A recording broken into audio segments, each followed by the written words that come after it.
Netaji indoor stadium में तृणमूल कांग्रेस की कार्यकारिणी की बैठक में ममता बनर्जी ने एक बार फिर बंगाल की मतदाता सूची में धांधली का आरोप लगाया है। बता दें कि नेताजी इंडोर स्टेडियम में तृणमूल कांग्रेस की बैठक से ममता बनर्जी ने कहा कि मतदाता सूचियों को क्लीन करना होगा तथा यह कार्य एक एजेंसी के माध्यम से ऑनलाइन किया गया है।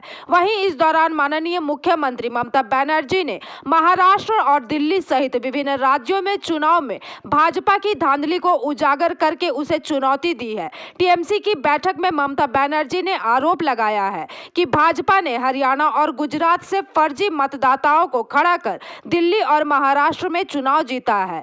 जब तक चुनाव आयोग निष्पक्ष नहीं होगा तब तक स्वतंत्र एवं निष्पक्ष चुनाव नहीं हो सकते। उन्होंने कहा कि अगर जरूरत पड़ी तो वे फर्जी मतदाताओं को मतदाता सूची से हटाने की मांग को लेकर चुनाव आयोग के सामने धरना भी दे सकती है। वहीं इस मौके पर मुख्यमंत्री ममता बनर्जी ने पार्टी कार्यकर्ताओं के सामने अपने वक्तव्यों को रखा। आज के महाराष्ट्र हारिয়েছে কি করে ওরা ধরতে পারেনি, আজকে দিল্লিতে হারিয়েছে কি করে ওরা ধরতে পারেনি, ওরা বাংলাতেও শুরু করেছে। বাংলায় আমরা ধরব এবং যোগ্য জবাব দেব, মাথায় রাখবেন। এটা challenge, it's a challenge. Will you accept that challenge? পেছনে যারা আছেন, গ্যালারিতে যারা আছেন, চারিদিকে আমার বাঁদিকে ডান দিকে লড়বেন, জবাব দেবেন। মনে রাখবেন 2027 থেকে 29-এর মধ্যে বিজেপির ক্ষমতা শেষ।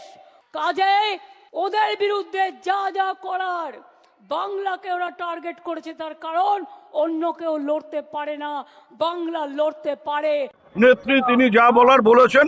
এবার তারা, আমি বীরভূমের লোকও না, আমি বীরভূমের রাজনীতি করি না, আমি কুচবিহারের রাজনীতি করি।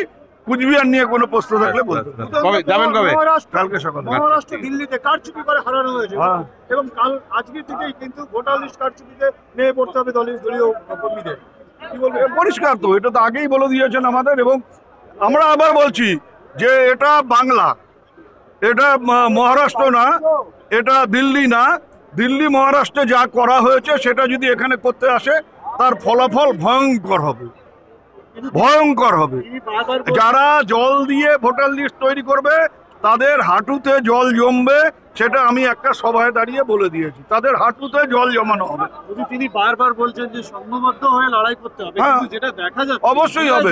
আপনাদের তো সহায়তা করবার জন্য অনেকেই আইপ্যাক না, সেই আইপ্যাক নয়, সেই আইপ্যাক তো আলাদা আছে, তো অন্য জায়গায় রাজনৈতিক দল খুলে ফেলেছে।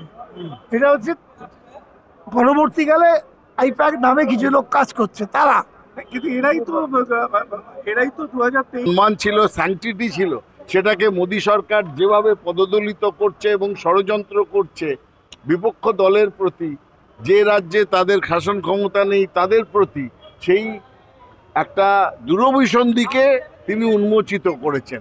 এর মধ্যে ভয় দেখানোর কিছু নেই। আমরা ভয় দেখাই না, আমরা গণতন্ত্রের জন্যে এবং সাধারণ মানুষের জন্য যেটা করার সেটা আগেও করেছি, আবার করব, যে তাদের গণতন্ত্রকে। Bureau report PVTV news.